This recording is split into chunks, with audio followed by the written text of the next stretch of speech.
안녕하십니까. 오늘 기자회견은 정의당 중소상공인 자영업자위원회 김재남 위원님과 경제민주화 전국네트워크 전국 을살리기 리레이 참여연대가 공동으로 준비를 했습니다. 지금 한창 2014년도 마지막 국회 임시회기가 진행되고 있습니다. 저희가 오늘 같이 이 자리에서 경제민주화 및 중소상인 살리기 민생입법을 위한 시민상인단체가 같이 촉구하는 이런 기자회견을 좀 마련했습니다. 우선 이 자리를 좀 만들어 주시고 정의당에서도 경제민주화와 중소상인들 관련된 중요한 법안들을 우리 김재남 위원장님 모시고 우선 인사 말씀 좀 듣도록 하겠습니다. 안녕하십니까. 정의당 중소상공인 자영업자 살리기위원회 위원장 김재남입니다. 대단히 우리 민생 민초들의 삶이 해가 갈수록 어렵습니다. 한 해 연말을 앞두고 1년 동안 우리 민초들이 살아오신 삶의 여정을 이렇게 뒤돌아보게 됩니다.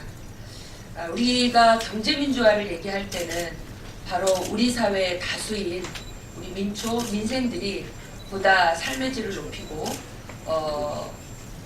행복하게 살 수 있는 그런 여건을 만들자는 의미가 우리 사회 경제민주화 시대 정신이었던 것 같습니다. 그리고 그걸 구체적으로 만들어 나가는 게 바로 민생을 살리기 위한 민생 입법이고 경제 활성화의 요체가 아닌가 싶습니다. 그럼에도 불구하고 박근혜 대통령께서 그리고 우리 최경환 경제부총리 경제의 수장들은 입만 열면 경제 활성화를 얘기하지만 그 자리에 민생 그리고 우리 민초들의 삶을 되돌아보는 경제민주화 입법 관련해서는 찾아보기 어려운 안타까운 실정입니다. 최근에도 부동산 3법 얘기를 중심으로 경제 활성화를 얘기하지만 사실상 오늘 저희들이 얘기하고자 하는 경제 민주화 그리고 우리 민생을 살리기 위한 입법을 주요하게 얘기하고 있지는 않습니다. 다 아시는 것처럼 몇 년 동안 우리 사회는 을의 눈물 그리고 을의 절규를 모든 국민들이 함께 고통을 느끼면서 정말 을에 기살리자, 을을 살리자라고 하는 얘기를 해왔습니다. 다 아시는 바와 같이 몇 년 전에 남양유업 밀어내기 사태로 국민들에게 충격을 줬던 남양유업 사태 이후로 남양유업 방지법이 또 을살리기, 경제민주화, 그리고 민생입법의 핵심이 되고 있습니다만 이 법은 거의 2년이 다 되어가도록 국회에서 본격적인 논의조차 되고 있지 못한 실정입니다. 또 우리 상인들이 눈만 뜨면 내가 일하던 곳에서 쫓겨날 것을 우려하고 있습니다. 건물주들은 재건축이라는 이름으로 하루아침에 모든 재산과 자기 삶 전체를 넣어놓고 장사하시던 분을 일거에 거리로 내쫓는 이런 일로부터 우리 상인들의 인차이를 보호하고 또 상인들이 그곳에서 자신의 땀과 모든 노력을 기울였던 권리금을 보장하기 위한 그런 법조차도 지금 국회에서 논의조차 되고 있지 않습니다. 이런 와중에 그래도 우리 상인들에게는 한 가닥 희망처럼 지금 많이 이렇게 달려오고 있는 법이 소상공인 보호지원법입니다.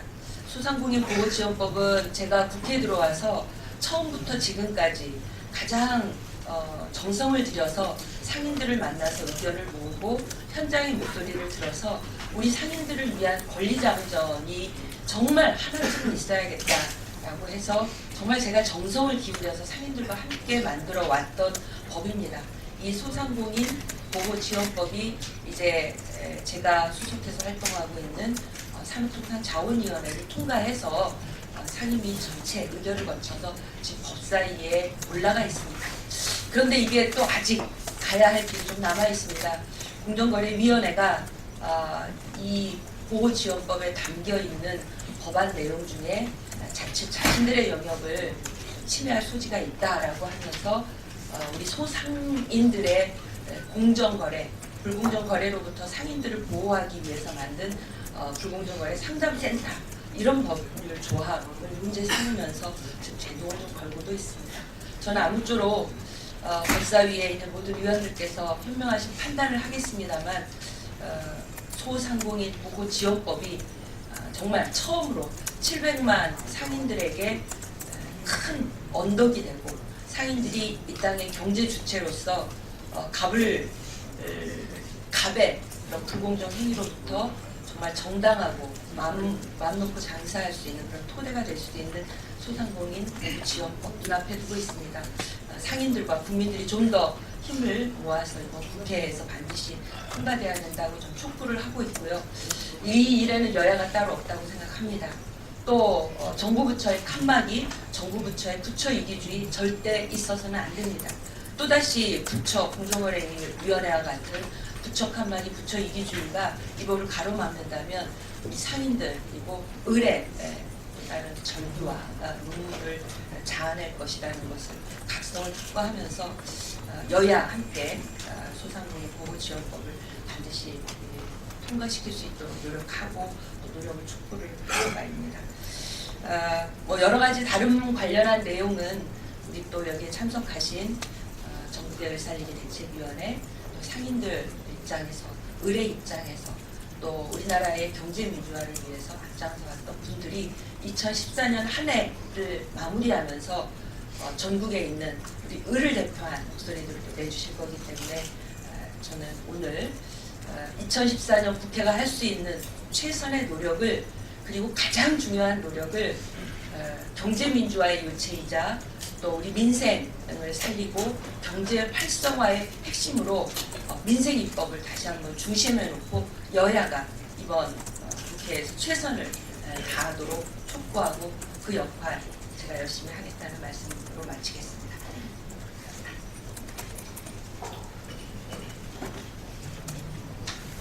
예, 다시 한번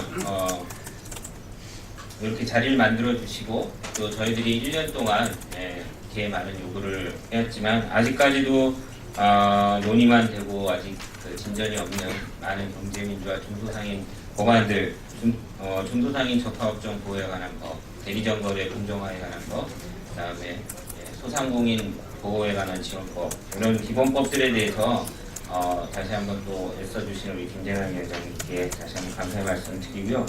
저희 잠깐 오늘 여기 참여하신 분들이 그동안 을들의 목소리를 갖고 국회에 많이 왔던 분들이라서 한 분 한 분씩 잠깐 소개를 해드리겠습니다. 제 맨 왼쪽에서부터 말씀을 드리면 전국 보물상연합회 정재한 정책위원장님 참여해 주셨고요. 그 다음에 전국 문구점 살리기 협회 이성원 사무처장님 같이 자리해 주셨고요. 그 다음에 정의당 중소상공인 살리기위원회 우리 최영 국장님, 그 다음에 전국 을살리기 비대위 상임 대표 인태현 회장님, 그 다음에 경제민주화 전국 네트워크의 이성근 공동대표님, 그 다음에 우체국 택배조합의 우리 선현우 사무국장님, 그 다음에 대기업 횡포로 그동안 지금까지도 지금 싸우고 계십니다. 일주일에 한 번씩 본사 앞에서 농성하고 계시는 멕시카나 가맹점주협회 이웅 대표님, 그 다음에 맘에 든 샘물이라고요. 갑을 사건으로 공정위에서 많이 인용도 됐었던 분입니다. 맘에 든 샘물 대표분도 오셨습니다. 저희가 오늘 이분들 얘기를 다 들어보는 게 마땅하지만 시간 관계상 세 분만 모셔갖고 말씀을 듣도록 하겠습니다. 우선 시민단체를 대표해서요. 국회가 이번은 꼭 통과시켜야 된다라는 말씀을 좀 해주시겠습니다. 이성근 공동대표님 모시고 경제민주화 입법안에 대해서 말씀 듣도록 하겠습니다. 예, 지난 대선에서 모든 을들이 희망을 품고 경제민주화 입법이 진행되는 줄 알았습니다. 그러나 지금 아주 처참한 지경에 놓여 있습니다. 특히 아직도 그 당시에 큰 이슈로 제기되었던 상인들의 경우는 지금도 찬 거리에서 언제 집행관이 나올지 모르는 그런 초조함을 겪고 있고요. 또 지하철 상인들은 신나를 몸에 뿌리면서 지금 쫓겨나지 않으려고 저항을 하고 있는 상황입니다. 땅콩 현아가 아무리 잔인했다 하더라도 현재 상인들이 당하고 있는 이런 처참함은 당하지 않고 있습니다. 이들은 땅콩 현아가 자기의 가슴을 쳤다고 그러는 이 사람들은 심장을 찌르고 찔림을 당하고 있는 그런 처참함을 상인들이 여전히 겪고 있습니다. 그럼에도 불구하고 아직 상가임대차 보호법 중에 권리금 조항이 아직 논의조차 되고 있지 않다는 것은 이 정부가 누구는 큰 소리를 치고 누구는 그것을 덮어버리려고 하는 그런 잔인한 작전을 벌이고 있는 것이 아닌가 하고 의심하지 않을 수 없습니다. 또 한 가지만 말씀을 드리겠습니다. 지금 공정거래법 중에 그 대기업의 횡포에 한번 말리면 3, 4년의 분쟁 기간 동안 그 중소기업가나 사업가들은 망하게 됩니다. 그 다툼을 하는 중에 알거지가 되어서 도저히 그 다툼을 진행할 수 없는 상황에 들어가기 때문에 사인의 청구제도, 금지 청구제도가 도입되어야 된다는 것이 대통령 공약 사항으로도 들어있었습니다. 그러나 이 다툼을 하다가 지금 수많은 중소기업인들이 자기 떼거리를 걱정하면서 울분에 쌓여서 한쪽으로는 1인 시위를 하고 한쪽으로는 그 민원 청구를 하느라고 동분서주하고 있는 모습을 보이고 있습니다. 그들은 이미 집안은 망했고 사업체도 망했고 자기의 남은 인생을 중소기업가의 자존심을 살리기 위해서 살아가고 있습니다. 그래서 이 경제민주화 박 대통령의 대표적인 경제민주화 공약 중의 하나였던 사인의 금지 청구 제도 도입, 공정거래법 제정에 대해서 조속히 통과를 시켜줄 것을 촉구합니다. 예, 다음으로는 최근에 많은 이슈들이 있었습니다. 대형마트 의무휴업제에 대한 고법에 위법하다는 판결. 결코 이 박근혜 정부 들어서 우리 중소상인들 환경이 나날이 더 열악해지고 있습니다. 관련해서 우리 중소상인 살리기 입법안 통과 촉구를 윤태현 상임대표님께서 해주시겠습니다. 예, 저희 그 중소상인들 자영업자 문제는 벌써 2년 가까이 민생 법률로서 중소상인 보호법안들 통과를 계속 요구해 왔습니다. 그 중에 대표적인 것이 중소상인 적합업종의 법제화였는데요. 중소상인 적합업종이 그 발의되어 있는 상태에서 벌써 1년을 넘겼습니다. 근데 이것을 뭐 할 필요가 없다라는 주장을 지금 중기청장도 하고 동방선장위원장도 하고 있는데 실제로 동방선장위에서 그런 역할을 제대로 하고 있느냐 하는 것에 대해서 저희는 의문을 가지고 있습니다. 이미 그 식자재 상인들이 동반성장위원회에 중소상인 그 적합업종과 관련돼서 재벌과의 그 협의체를 구성해달라고 했으나 이미 1년이 지나도 협의체가 구성조차 안 되고 있고요. 동부살리기협회 같은 경우에는 협의체를 구성해서 진행을 해왔으나 4차 협상을 통해서도 지속적으로 보여줬던 것은 재벌들의 무시, 그다음에 동반성장위원회의 무력함, 이것을 확인하는 과정이었습니다. 따라서 저희는 동반성장위를 통해서 상생협약을 자율적으로 협의하라고 하는 것은 현실적으로 힘든 일 아니냐 이렇게 판단을 하기 때문에 저희가 애초에 얘기했던 것처럼 중소상인 적합업종을 법률로서 법제화할 것을 계속 요구하고 있습니다. 그리고 또 하나는 그 대리점 거래 공정화에 관한 법률의 통과인데요. 이 부분은 남양유업 사태로 일어나서 이것도 이제 법률로서 그 여야가 금방 같이 할 것처럼 하더니 여전히 계류된 상태에서 통과를 안 시키고 있습니다. 이 대리점들이 갑과 을 관계에서 공정하게 자기의 권리를 주장할 수 없을 경우에 당하게 되는 모든 것들이 극복될 수 있게 하는 것들이 대리점 거래 공정화에 관한 법률이었는데 이것조차도 지금 안 되고 있습니다. 이런 와중에 그 정부 여당의 움직임은 아시겠지만 2014년, 2018년 산업통상자원부에서 나온 그때 자료를 보면 영세상인을 퇴출하고 오히려 대기업들이 하고 있는 복합 쇼핑몰을 밀어주는 그런 안들이 나오면서 우리 중소상인들을 경악하게 만들었습니다. 그 다음에 최근에는 고등법원에서 의무휴무제가 위법이다라는 판결을 내려가지고 저희를 또 놀라게 했는데요. 의무의 문제 무력화를 위한 그 재벌과 또 그들의 논리를 그대로 차용한 이 법원의 상식 이하의 판결에 대해서 저희는 지금도 이해할 수 없는 그런 마음입니다. 특히 그 마트가 아니라고 했던 그 억지와 소비자의 쇼핑권보다 자영업자의 생존권이 무시된 상황, 그 다음에 자의적인 판단과 재벌 비호의 논리로 가득한 최악의 판결이었다고 저희는 생각합니다. 이런 와중에 저희는 이 임시국회를 통해서 이런 사회적인 그 재벌의 비호적이고 중소자영업자들의 생존권을 무시하는 이런 사회적 분위기를 극복하는 길은 우리 중소상인을 보호하는 민생 법률들을 법률로서 통과시키는 그런 과정이 있어야겠다. 그래서 이번 임시국회 기간 내 중소상인 보호법 통과를 국회에서 꼭 해주실 수 있도록 간절히 부탁드리는 바입니다. 이상입니다. 예, 다음 마지막으로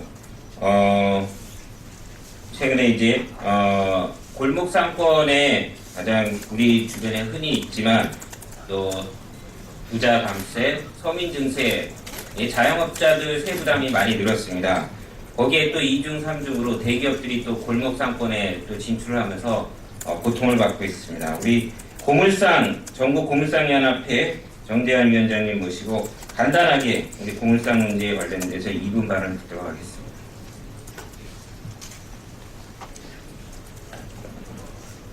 대기업 진출 200만 영세 고물상, 중소기업 적합업종 지정해야 한다.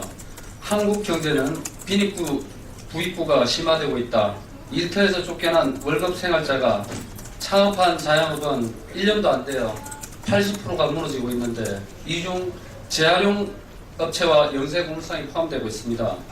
정치인들과 정부는 GDP 성장을 내세우며 국민 경제를 낙관적으로 강조하고 있지만 부동산 거품이 꺼지면서 중대형 아파트는 집값 하락으로 깡통 아파트가 되고 그로 인해 이자 부담과 가중은 가처분 소득 부족으로 소비 경제가 위축으로 이어져 서민 경제 파국으로 치닫고 있는 현실입니다. 한국 경제는 중소 영세 소상공인 비중이 절대 우위를 차지하고 있으며 수출고는 절반 4대 재벌이 맡고 있습니다. 국가적으로 볼 때 자본 소득은 증가하는 것처럼 느껴지지만 실제로 근로소득은 상대적으로 감소하고 있습니다. 이 와중에 대기업은 생계 고물상까지 진출하고 있습니다. 상위계층 10%가 전체 소득 절반 이상을 차지하는 경제 구조에서 대기업이 영세 재활용 시장의 고물상까지 진출해 소상공인의 삶과 서민 경제의 기반이 무너질 위기에 처해 있습니다. 대기업은 도시강산이라는 이름으로 재활용 고물상에 진출하고 있습니다. 대기업들이 거대 자본으로 국내 M&A를 통해 도시강산 업계를 진출하기 위해 활발하게 움직이며 자본력과 인프라를 갖춘 기존 중소기업들도 진출을 현재 하고 있는 중입니다. 산업 전체적으로 도시강산은 붐이 일고 있지만 이로 인해 대기업과 영세 자영업자들은 경쟁이 심화로 빈익부, 부익부 현상이 뚜렷하게 나타나고 있는 현상입니다. 정부도 이에 발맞추어 도시강산 육성에 동참하고 있습니다. 이 예로 2009년 지식경제부를 주축으로 6개 부처 합동 숨은 금속 찾기 프로젝트를 통해 2014년 800억을 투자해서 이렇게 진행을 하고 있습니다. 더불어 환경부는 폐기물관리법으로 재활용업체에서 기존에 취급하던 도시강산 핵심 부품인 구리, 폐가전, 폐전선 등을 취급하고 있는데 영세 고물상에서 그것을 취급하지 못하도록 하고 있습니다. 그로 인해서 나머지 취급하는 부분은 취급하지 못하게 하는 이유는 무단을 방치해 프레온가스나 중금속을 유발시키도록 하기 때문이라고 호도하고 있습니다. 때문에 한국전자산업협회와 일부 업체에서 독점 취급하도록 하고 있는 중입니다. 정부는 영세 고물상이 취급하는 품목은 폐기물로 간주하고 취급 못하도록 하고 있고 자본력으로 무장한 기업은 정부 권력의 보호 아래 독점적인 우위를 차지하여 재활용 시장을 침탈하고 있는 중입니다. 영세 고물상은 파지 줍는 노인 및 차상위 계층, 1톤 수집상, 일자리에서 밀려난 사람들 포함 전국에 200만이며 함께 생계를 유지하는 공간으로 정부에서 다 해주지 못하는 복지사업지대의 노인, 이들이 하루 1만 원을 벌기 위해 살아 숨쉬는 마지막 생존 공간입니다. 박근혜 정부는 반드시 대기업으로부터 진출하는 중소기업 적합 업종으로 영세 고물상의 지정 및 보호를 해주지 않으면 200만 사회적 약자의 일자리와 파지 줍는 노인들은 더 이상 대한민국에서 살아갈 수 없을 것으로 생각합니다. 예, 감사합니다.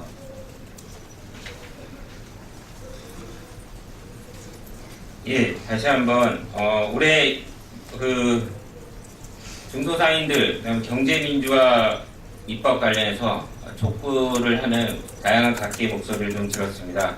오늘 2014년도 회가 저물어가는 12월 임시국회에 다시 한번 우리 여야가 힘을 합쳐서 여기 계신 분들의 이런 강곡한 호소를 좀 경청해 주시고 마지막까지 우리 민생 살리는 주요 입법안들을 반드시 관철시켜 주시기를 다시 한번 거듭 촉구드립니다. 오늘 기자회견은 이렇게 마치도록 하겠습니다. 고맙습니다.